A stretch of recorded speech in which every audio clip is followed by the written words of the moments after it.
Hey! Bon vendredi tout le monde! J'espère que vous allez bien. J'espère que vous avez eu une belle semaine. Écoutez, on commence ça tout de suite là, cette semaine. Pourquoi? J'ai un peu de retard, ok? Je vous mentirai pas là. On a eu des situations ce matin, donc bref, on va falloir mettre le pied au plancher cette semaine, comme quoi aussi que des belles recettes peuvent être faites quand même dans un délai et un temps qui est plus raisonnable. Donc, cette semaine, faisant. Oh oui, donc deux magnifiques faisans comme ça ici. Je sais qu'au Québec, on est moins poussé vers ces gibiers-là, un peu plus, on va dire, exotiques ou même sauvages. Là. Donc, faisans d'élevage, super produits. On va aller les désosser par l'intérieur. On va venir faire, dans le fond, deux belles chairs à saucisses. On va en faire une pomme gouda avec lardon. Puis on va en faire une brocoli, emmental, lardon. Vraiment là, on va dire un petit classique. Le côté exotique, on va aller chercher avec le faisan dans le fond. Donc très très simple là-dessus. On va faire une petite salade verte. Mélange printanier, noix, sirop d'érable, pomme. On va faire un rappel aussi avec la pomme là-dedans. Donc que du beau et que du bon pour nous aujourd'hui. On passe ça là, sans plus attendre. Comme j'ai dit, on est déjà en retard. Donc, faisan, ok? Faisan entier va venir toujours avec les abats. Donc, le cœur, le foie. Personnellement, moi, j'haïs pas ça. Quand je les fais soit en braisé ou des choses comme ça, les mettre au niveau du bouillon. Par contre, au niveau du farci, on s'y retrouve un petit peu moins là, sur comment les mettre. On part par le dos, ok? Le dos de l'animal, dans le fond, là, vous voyez la colonne vertébrale est là. Moi, souvent, ce que je vais dire, c'est de choisir son côté pour enlever le dos en entier. Beaucoup plus facile, comme ça ici. Je peux même y aller au ciseau, là, surtout sur des petits oiseaux comme ça. Il n'y a pas danger. Donc, on enlève la colonne. Je vous invite quand même aussi à garder vos os, là, au même titre que la volaille. Vous pouvez les incorporer dans un fond avec la volaille. Là, il n'y aura pas une différence au niveau de la ronde.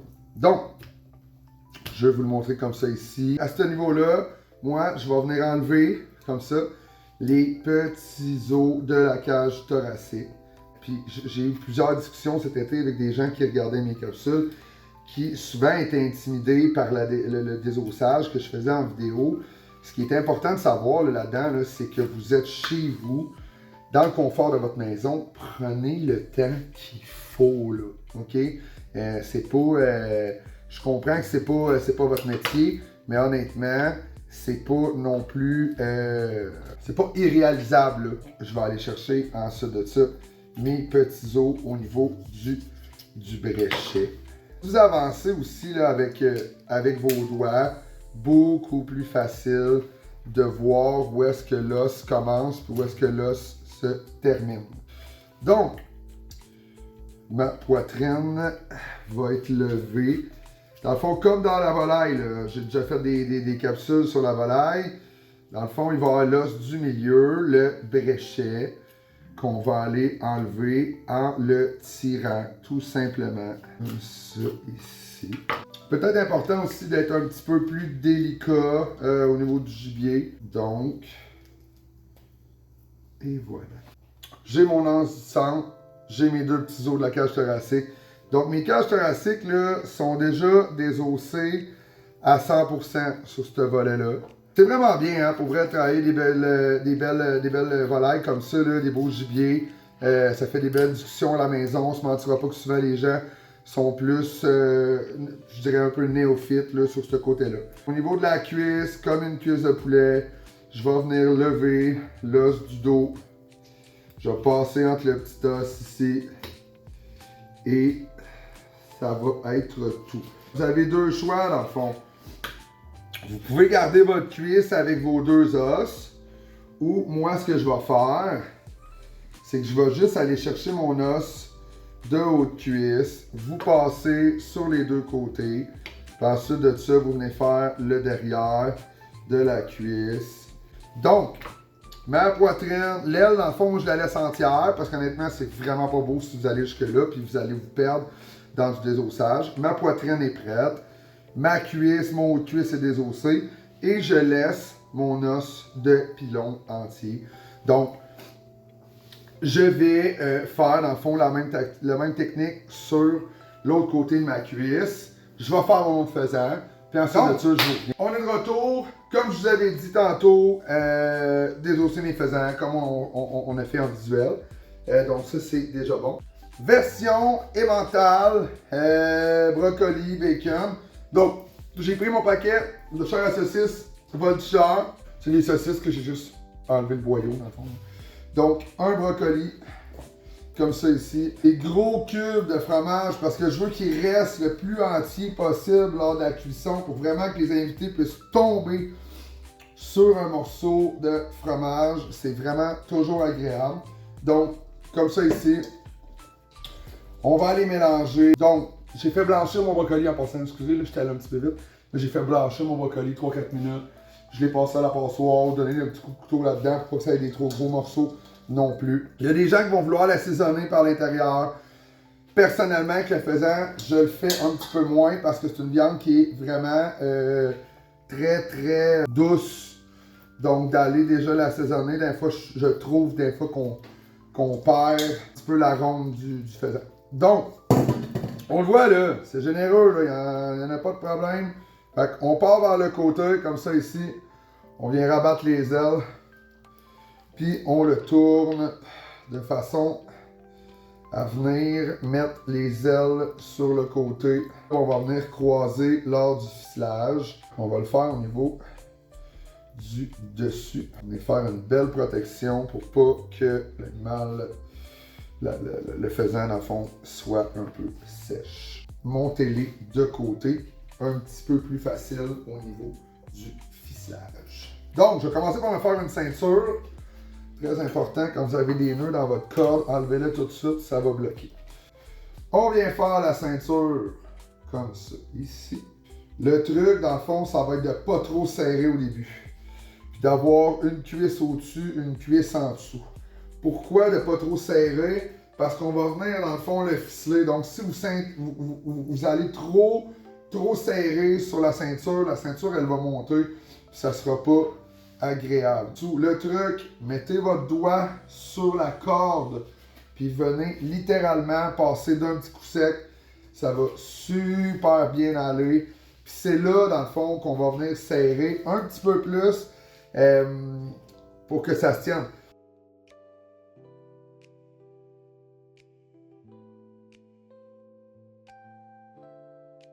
Donc, faisan, farci, emmental, bacon et brocoli. Même chose pour l'autre côté, dans le fond. Donc, on a chair à saucisse voltigeur. Ici, sans boyau. On a une pomme. Puis encore là, la pomme, là, je laisse quand même des beaux morceaux. Je veux que les gens aient la surprise de tomber sur un beau morceau de pomme. Ça ne sera pas croquant parce qu'on va avoir eu la cuisson. Donc, le jus de la viande, faire ramollir la pomme, le jus de la pomme, va venir dans le fond agrémenter le goût du faisan. Un coup que ça, c'est mélangé, on étend comme il faut. La descente du coude de saveur, littéralement. Si vous serez allé, mettons, je donne un exemple, un poulet haché à la place, ben là, oui, assurément que j'aurais mis un petit peu de liant, donc de la chapelure italienne, j'aurais mis un petit peu de sel, un petit peu de poivre. Donc, à ce niveau-là, vous êtes mieux de le travailler avec une chair à saucisse. Même chose que tantôt.